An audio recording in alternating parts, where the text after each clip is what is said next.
hemos inventado la rueda, o algo parecido a la rueda, algo revolucionario.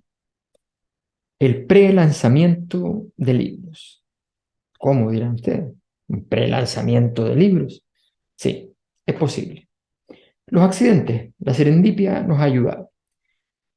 Teníamos un cartel extraordinario para mañana, martes a las 11 de la mañana, hora chilena, para el lanzamiento online del Abismo Existencial de Occidente, del cual habíamos tenido ya un lanzamiento presencial en el mes de diciembre, en la ciudad de Santiago, en el Teatro Ictus. Ocasión en que a teatro lleno tuvimos la ocasión entonces de conversar con nuestros presentadores presenciales, Carlos del Valle, Rodrigo Baño y Claudia Díez. En este caso vamos a tener una presentación online el día martes, entonces 10 de enero, a las 11 de la mañana. Y el cartel original era la presencia de Jorge Podosis, el biólogo, de Marcela Sandoval, socióloga y doctora en filosofía, eh, y la presencia de Jorge Ramírez, sociólogo y académico mexicano, académico que me encanta leer sus tweets sobre sociología, que son buenísimos, muy, muy buenos. Y también estaba invitado para este lanzamiento online, todavía cuando estaba sin fecha, estaba invitado Rodrigo Pica, el miembro, abogado, miembro del Tribunal Constitucional. Pero Rodrigo Pica, los días martes, como todos los miembros del Tribunal Constitucional, tienen que estar en el tribunal y eventualmente les toca integrar sala, lo que es el caso. Por tanto, Rodrigo Pica no puede estar el día de mañana. Entonces, ¿qué hicimos? Grabamos su exposición y dijimos, bueno, lancémosla el día antes. Está tan interesante, está tan buena en sí misma, que démosle un espacio a Rodrigo Pica y íbamos a ponerla como durante el mismo evento, que, en fin, no, hagámoslo así. Y entonces la dejamos ahora libre para ustedes. Rodrigo Pica, entonces, este extraordinario abogado, una persona, además sommelier, un experto, expertísimo en vinos, pero fundamentalmente un gran, gran jurista, un experto por todo lo alto en lo que significa el derecho como una ciencia social, humanista, jurídica, todo al mismo tiempo. Es una persona de gran cultura, a quien tengo, por quien tengo una gran admiración. Para mí fue una sorpresa cuando me tocó estar en una conferencia junto a él, la verdad es que fue una maravilla. Y entonces los dejo con su exposición sobre la lectura del abismo existencial de Occidente. ¿Qué título, no? A mí me seduce cualquier ser humano que tenga sentido de trascendencia y algún grado de inquietud, hic et nunc, como decimos aquellos que nos formamos estudiando y viviendo la hermenéutica para dedicarnos a las ciencias sociales, nos vemos seducidos por un título llamado El abismo existencial de Occidente. Hic et nunc, Chile, fértil provincia y señalada, periferia de imperios, periferia dolorosa, periferia cara, pero periferia tranquila, y de imperios. ¿Qué es una civilización? ¿Qué es Occidente? ¿Y qué significa eso hoy? A partir de lo que yo creo son esas preguntas, mi hermenéutica, mi horizonte, Alberto Mayol estudia el fenómeno de la desconfesionalización de Occidente, porque para mí la civilización actual es un producto de la desconfesionalización de Occidente. Yo siempre lo he entendido como un neo-Big Bang para llegar a la posmodernidad como una etapa histórica de esa civilización occidental. Y me parece leer que subyace algún horizonte interpretativo más o menos similar en las hipótesis de las cuales parte Alberto para escribir el texto, desvelando descarnadamente, directa y explícitamente, uno de los talones de Aquiles o una de las cuestiones sonrojantes de lo que es nuestra cultura. la vocación universalista de esta cultura occidental contemporánea eurocéntrica, de la cual todos nos sentimos tan orgullosos, con sus atávicas raíces judeo-cristianas, de las cuales paradójicamente no se abjura a pesar de la desconfesionalización, porque esas raíces judeo-greco-cristianas son justamente el eje de aquello que se buscó desconfesionalizar, un eje inmanente, un eje perenne, que subsiste de una u otra manera o de una u otra postura interpretativa como parte de esa cultura hasta el día de hoy. Es en esas raíces que Alberto identifica el adanismo, el cainismo y el carácter católico universal que la cultura cristiana proclama como un eje declarado o como parte de lo dado de esta civilización que vivimos hoy. Sí, lo dado, en un sentido fenomenológico y husserliano, recordando al gran Husserl, tan contemporáneo y tan posmoderno, por supuesto. El liberalismo ilustrado será el explosivo y el vehículo, y de la mano del constitucionalismo será el gran motor explosivo de los cambios, pero no es el único hijo de este fenómeno de desconfesionalización. El rol del humanismo, del renacimiento, y ya más tardíamente del romanticismo y del idealismo germánico, con los hijos más tardíos del proceso, el socialismo y el liberalismo, verdaderamente como Caín y Abel. El cuestionar por qué el pecado de Adán se transmite irredimiblemente, mientras tanto que el de Caín se perdona, para ser el inventor de la vida urbana, según los relatos bíblicos. Y así llegamos a la crisis del mundo actual en un gran salto, explicado etapa por etapa, una crisis de identidad, una crisis de autoconocimiento, el mirarnos hoy al espejo como civilización y no reconocerse a uno mismo en un ejercicio en el cual Occidente, hoy de una u otra manera, declarada o no declarada, más o menos sonrojante, busca ser autopoético. Pero lo único claro es que no nos resulta, y lo digo en plural, porque todos somos parte de ello. Libertad, igualdad y fraternidad, sagradas y universales para todos nosotros en lo abstracto. Pero cuando llegan las cuestiones concretas con nombre, apellido, lugar y momento histórico, mira, es que, pero, en realidad, si bien es cierto, no es menos cierto, y vienen las relativizaciones en lo cotidiano. ¿Qué es Occidente? ¿Qué es la globalización hoy? ¿Cuál es nuestro acervo? ¿Cuál es nuestro contenido? ¿Y a qué obedece nuestra praxis hoy? Como canon, como estándar. Voy a hacer una advertencia. Estamos en presencia de un texto de historia de la cultura, no de un ensayo monográfico, de un conflicto social específico en clave de análisis sociológico. Si el lector tiene miedo a saber qué somos hoy, en el siglo XXI, comunitariamente hablando, en lo que el controvertido y muy seductor Immanuel Wallenstein llamó hace 20 años atrás el sistema mundo, mejor no lo lea, porque le puede dar susto lo que le va a ocurrir intelectual y anímicamente después de la... Las recomendaciones de lectura para hacer un mundo mejor emergen en las primeras páginas. Yo no tengo claro si aparecen como un canon para el que es hijo emergente de lo que en plena posmodernidad se llama la cultura woke. Uno tiene que aprender a reírse de sí mismo también. Entendida como una ironía para un progresista de mediana intelectualidad o como un sabroso aderezo para una lectura templada con algo de humor e ironía. A ver, después de ello, comparto una impresión. Estamos en presencia de un sociólogo brillante que no tiene nada que demostrar en su disciplina porque ya lo demostró todo siendo muy joven. Y que dicho ello, se atreve a abjurar de un enfoque unidisciplinario que aboga por un humanismo. Sí, por un humanismo, en el sentido que humanista tenía hace 500 años atrás. Es decir, por un enfoque multifacético, con diversas ciencias sociales y artes liberales que confluyen.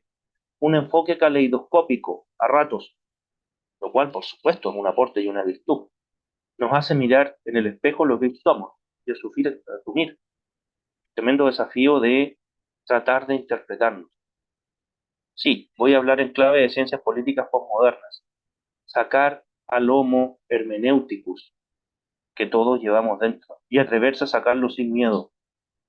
Sin miedo, porque en esta oportunidad vamos a ser objeto de interpretación y sujeto de interpretación al mismo tiempo, entendiendo que en Occidente la posmodernidad no es solo un momento histórico de la civilización, sino que más que ello, y quizás como una aspiración, la posmodernidad quiere o cree ser una civilización en sí misma, diferente a las anteriores. Voy a ser sincero y alarmista. La clave humanista, multidisciplinar, que Mayor nos propone para tratar de entender el mundo en el que estamos viviendo hoy día, en el año 2021, a partir de una formación y una lectura de clásicos y de posmodernos controvertidos, impecable, es un sello que distingue a Mayor. Y ahí emerge siempre que el licenciado en estética tiene una gran ventaja que nos deleita a la hora de ver la calle, de leer los conflictos, de entender las señales, los mensajes y los detalles, porque el análisis, a partir de esa interpretación en un horizonte estético y no solo sociológico y no solo humanista, se traduce en un análisis querigmático que es distinto. Y digo querigmático, el mensaje, en el sentido griego bíblico, que es parte de la quinta esencia de lo que hoy día es la hermenéutica laica y posmoderna. Claro, es ahí que a mí me llama la atención el cruce de ello con el sentido performático que Alberto Lee interpreta acerca de lo que es la protesta en nuestra época. La sincronización en la interrelación del malestar que se manifiesta con los indignados, la primavera árabe, el movimiento estudiantil en Chile, etcétera, etcétera, etcétera, etcétera, en distintos lugares del mundo, pero por motivos distintos y que parecen no estar interrelacionados. Y aún no sabemos qué es el malestar, pero sabemos que se interrelaciona aunque no sepamos cómo ni por qué. Y eso es parte de los temas actuales. Y si los postmodernos creíamos que liberté, égalité, fraternité, paz y derechos humanos eran triunfantes en la década del 90 y en la década del 2000, emergen las contradicciones. Los que venimos de mundos culturales progresistas, de izquierda o de centro izquierda, aplaudimos el internacionalismo y el debilitamiento de los nacionalismos atávicos, que sin querer hemos ido viviendo en estos tiempos. Los neoliberales, por su parte, aplaudirán el libre comercio y la economía universal de mercado como un verdadero sistema globalizado y como una estructura de poder. Valga la pregunta para quien esté viendo este video, y la pregunta está sacada del libro, no es mía. ¿A usted le gusta el libre comercio de bienes y capitales, pero sin circulación de migrantes? ¿O a usted le gusta la libre circulación de personas y el acceso universal a Internet sin fronteras, pero sin libre comercio? Uy, elija. Ahí están los Abel y Caín, hijos de esta globalización. Liberalismo y socialismo son hijos de los mismos padres y de las mismas eras. ¿Quién será el Caín de estos dos hermanos? Claro, por ahí por la página 100 del libro 120, me pregunto eso, después de haber leído el adanismo y las paradojas del trato a Caín. En Chile se puede ver con horror. Para algunos de nosotros, otros lo aplaudirán, un grafiti en el techo en los muros de Bellas Artes. Pero me parece claro que nunca veremos una sopa de tomate ni una cazuela arrojada en un cuadro de Mata o de Nemesio Antunes adentro. Así como tampoco en Ciudad de México vamos a ver mole siendo arrojado en un mural de Rivera. Y eso que se supone que nosotros somos el patio trasero de este mundo globalizado y tan elevado. Podría continuar con ese tema, pero solo lo voy a dejar ahí por ahora. En este libro se nota de lejos la pluma de Mayol, si es que uno lo leyera a ciegas. Para deleite nuestro, pero tengo sensaciones contradictorias. Algo me dice que después de este libro no se va a preocupar mucho del acontecer de lo que ocurre en Chile, porque en este libro emerge una vocación universalista. Es un texto escrito en Valencia, un lugar histórico, milenario, de frontera, combate y hoy encuentro entre civilizaciones. En este texto y en este análisis el poder emerge nuevamente como un eje, como lo ha sido siempre en la obra de Mayor. En este caso, el poder global, ya no el poder local. ni el modelo, ni nueva contingencia, sino que el poder global como un objeto a descubrir, a desvelar y a interpretar en una clave universalista, en un libro que puede ser leído, y aquí viene lo interesante, en cualquier lugar del mundo, como algo contingente, útil y explicativo, pues tiene conexión con todos sus rincones, entendido el mundo y la globalización como un sistema de poder que entrelaza las dos cosas, como un fenómeno de poder concatenado e interrelacionado, pero de difícil identificación, en lo que en otra época los filósofos, los cientistas políticos y los sociólogos hubieran llamado los vasos comunicantes o los nervios terminales del poder. Pero al mismo tiempo, un mundo explosivo en la identificación de dónde, en qué lugar y en qué minuto se producen los cortocircuitos y los puntos de conflictos desbordados de esta estructura de poder difícil de descifrar. Leer este libro es un deleite de paseo por aquello que hemos venido a llamar la posmodernidad y por sus contradicciones. Ejemplo, la cancelación de Foucault en nombre de una moral doble desde un mundo que apuraba de la moral. Y no estoy defendiéndolo, ni tampoco estoy justificando la cancelación. Es un juicio descriptivo. Explicar por qué hay autores que recomiendan no leer a Byung-Chul Han en la era en que está de moda leerlo. Entender lo que Occidente no quiere ver de la política euroasiática, entendiendo que desde Pedro el Grande nada ha cambiado mucho en su fondo a pesar de la revolución rusa y la caída de la URSS. Claro, asumir eso explica echar a la basura el relato que sostiene gran parte de la estructura de poder. Bien, claro, en ese sentido hay mucho que uno pudiera decir.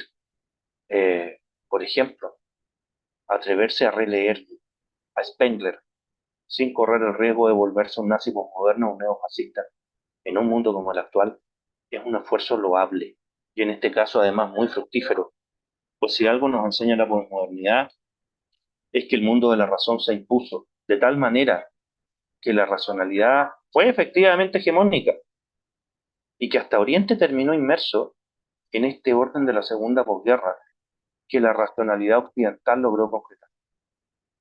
Pero si algo muestra el mundo actual es que si la razón es el eje, el malestar sistémico tiene un rejo. Si hemos proclamado la razón como viga maestra, la crítica por definición será antirracional. Y a causa de esa dialéctica, de la que Hegel hubiera sufrido a lo menos un ataque de lipiria, y quizás bastante largo, emerge un verdadero germen de autodestrucción del mundo occidental, al ver nacer movimientos que van a ser sus verdaderos Edipo, antipadre, y en este caso, antirración. Es cierto creer, es cierto darse cuenta que la razón no lo explica todo. Sí, es un error creer que la razón lo explica todo. Y es un error también creer que fuera de la razón no hay mundo posible. Pero negar lo que la razón explica es otra cosa. Negar que la razón sea el eje es otra cosa. Y negar lo que la razón ha demostrado desde hace siglos es una cuestión aún peor. Y claro, si transformamos la razón en el eje, el malestar sistémico es un llamado a la antirracionalidad en la protesta. Y en ese sentido es que nos hemos dado cuenta tarde que vivimos la época de los negacionismos. La época de los negacionismos como un síntoma de la crisis de la civilización occidental. Y digo los negacionismos. Hace 60 años hablar de negacionismo tenía un sentido unívoco. Negar los holocaustos nazis. Hoy día la expresión negacionismo no se explica por sí sola. Terraplanistas, antivacunas, pinochetistas, partidarios de la Junta Argentina, adoradores de Stroessner, etcétera. Son todos negacionistas o de la ciencia, o de las crisis políticas, o de los crímenes de lesa humanidad de las dictaduras, o de la identidad de lo que hoy son nuestras comunidades, etcétera, etcétera. ¿Por qué? Porque la propia razón abrió ese espacio y hoy no sabe cómo tenerlo. Cada tema de este tipo es una negación de lo más evidente de lo que la razón ha demostrado o evidenciado. Y la paradoja de la tolerancia de Karl Popper emerge de nuevo como una cuestión de actualidad, pues eres intolerante si llegas a descalificar a los negacionistas, que a su vez gustan o se amparan en una libertad de expresión que es viga y pilar de un sistema en el que ellos dicen no creer. Pero ahora la paradoja ya no es del uso de la razón, es de la razón misma, y es difícil encontrar una respuesta para enfrentar ello en los cánones actuales. Claro, al enarbolar la razón como un fin y no como un medio, hemos pasado, sin darnos cuenta, como se señala en el libro, citando diversos autores, a ser un poco prisioneros de ella sin saberlo. Y los negacionistas de lo básico y evidente emergen como una suerte de héroes revolucionarios, una suerte de Che Guevara de nuestro tiempo, cuestionando lo que parecía incuestionable, apareciendo como valientes frente a ellos, pero a la vez gozando de lo mejor de lo incuestionable. Por ejemplo, protestar por el hambre botando sopa de tomate frente a uno de los grandes símbolos de esa cultura que considera el derecho a alimentación como un derecho humano innegable. Claro, darle performance a ello, destruyendo el arte, es al mismo tiempo negar la fraternidad que inspira el acto solidario de protestar por el hambre. Y el análisis que se hace de ello en el texto, más allá de que se concuerde o no se concuerde con él, es punzantemente agudo y en ese sentido es notable. Porque ellos nos meten lo performático. Si en los 90 el baile y la expresión pasan a ser la performance, ¿quién no hizo una performance en época escolar para la semana del colegio, para la actividad final de año, para la semana chona? La performance. Hay que hacer la performance.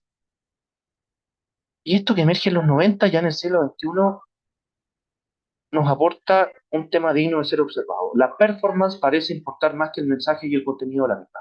El impacto y la atención frente a la performance pasan a ser un fin en sí mismo. En Chile nadie se pegaría los pies al lado de un Porsche en una concesionaria para protestar por la desigualdad social. Vimos otras formas de protesta, la molotov, la rotura de vidrios en las tiendas, etcétera, a la vez que lo que señalé el Bellas Artes, es el graffiti, no destruir el cuadro. Bueno, el tiempo corre. Estamos en presencia de un texto indispensable en nuestra era, que obliga a reconocer el avestruz que todos llevamos dentro, a sacar la cabeza y ver, sí, ver lo que no queremos ver, que China es una civilización de 7.000 años y la nuestra es nueva, que Rusia y su geopolítica e historia no son buenistamente legibles sin una conflictividad. Sí, pues ahí está el euroasianismo, muy bien desarrollado en un capítulo breve, a prueba de todo tipo de dudas y con una claridad conceptual enorme.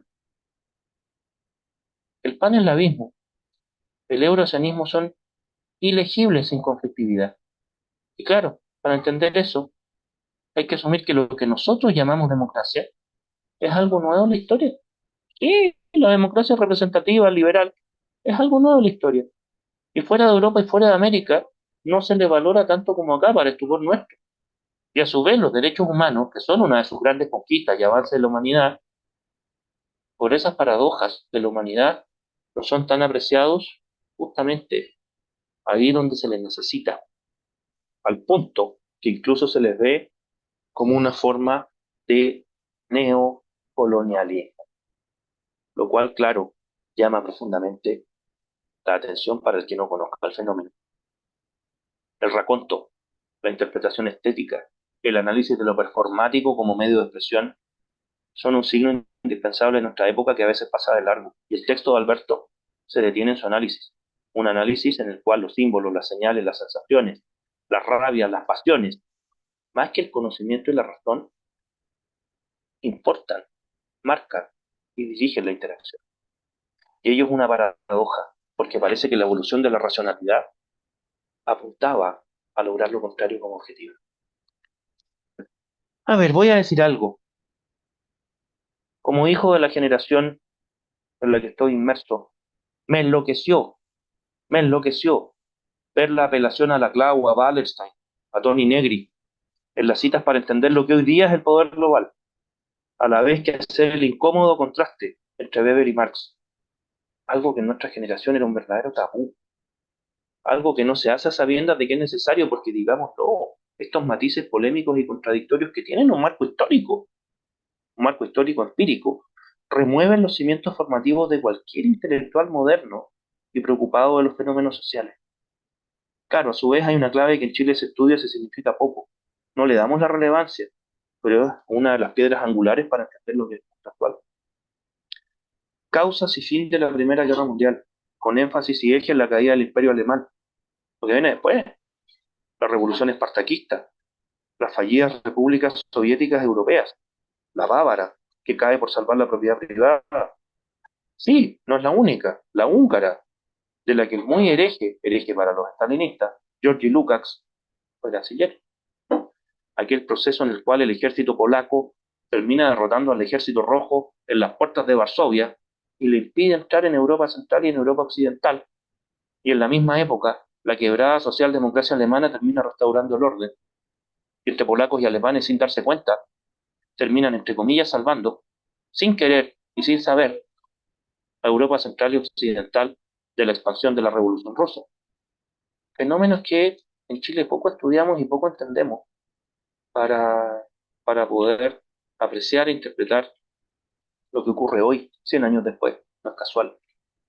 Claro, por eso nos resulta hoy día en Chile sorprendente, extraño, atemorizante ver lo que pasa en Ucrania, que es incomprensible, incomprensible, sí los fenómenos antes dichos y algunos otros propios del siglo XX también, y sí las reminiscencias de la Guerra Fría, claro, OTAN y Estados Unidos versus Rusia y los aliados por medio de interposita persona, fue la historia de la segunda mitad del siglo XX.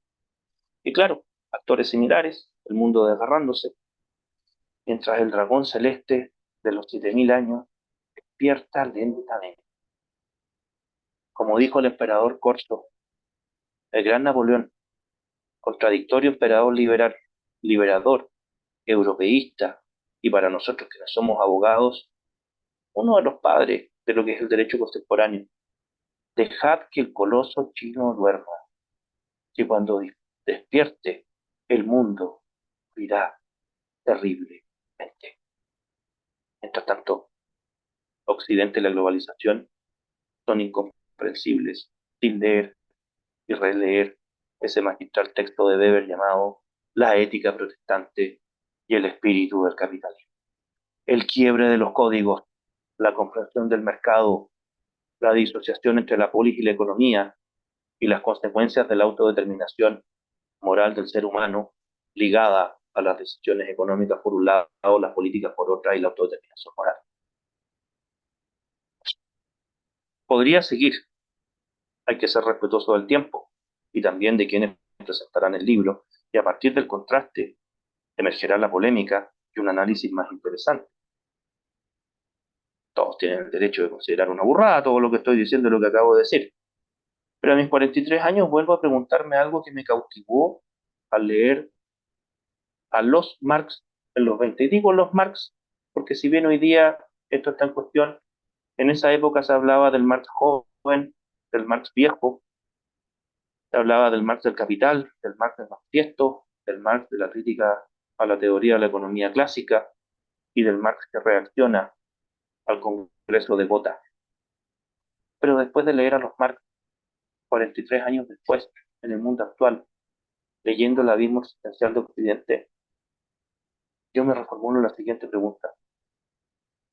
El germen de autodestrucción que el capitalismo lleva dentro de sí y que Marx trató de denunciar, evidenciar y mostrar, será una vez más ese germen la manifestación de la crisis de la posmodernidad y de Occidente.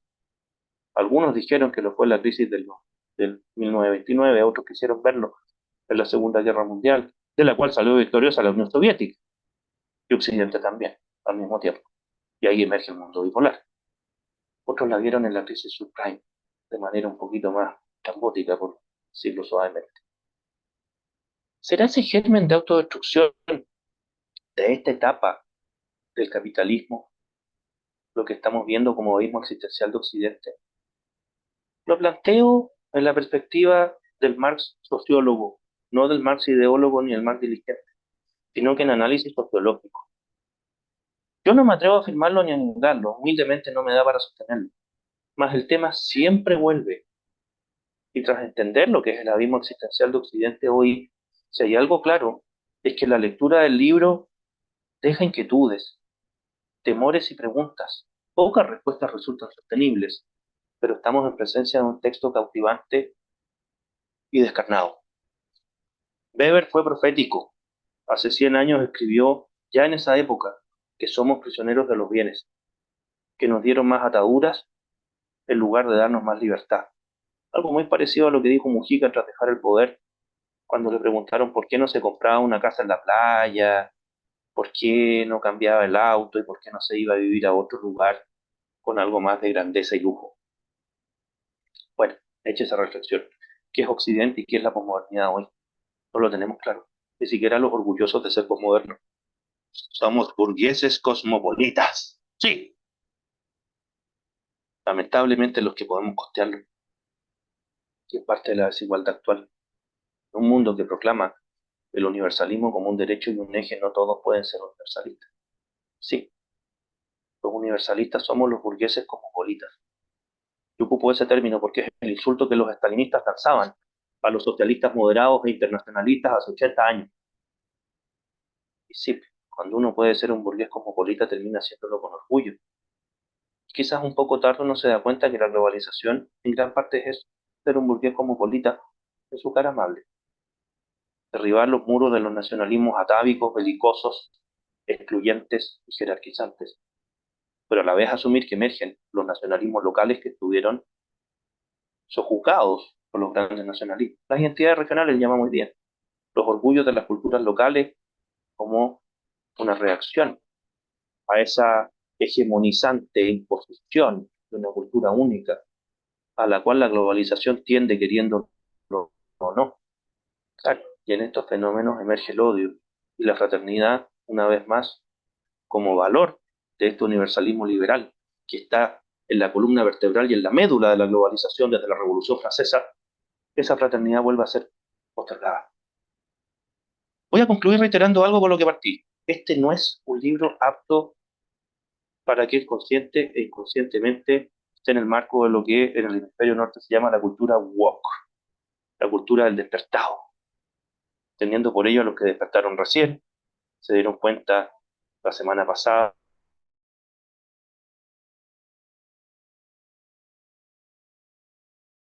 y que por consecuencia, recién despertados y tomando conciencia de ello, andan por la vida anatemizando, enviando al infierno, en el cual dicen no creer, a los que no les encuentran la razón en todo lo que consideran correcto.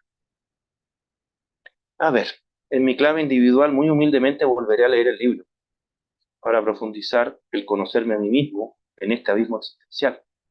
Porque si yo vivo en un mundo que lo tiene, no puedo ser individual ni colectivamente negacionista del mismo. Y en cierta fracción el abismo también es mío. Así que muchas gracias por permitirme la reflexión y todo lo que diga puede ser relativizado y puede ser lanzado al tacho de la basura si no se está de acuerdo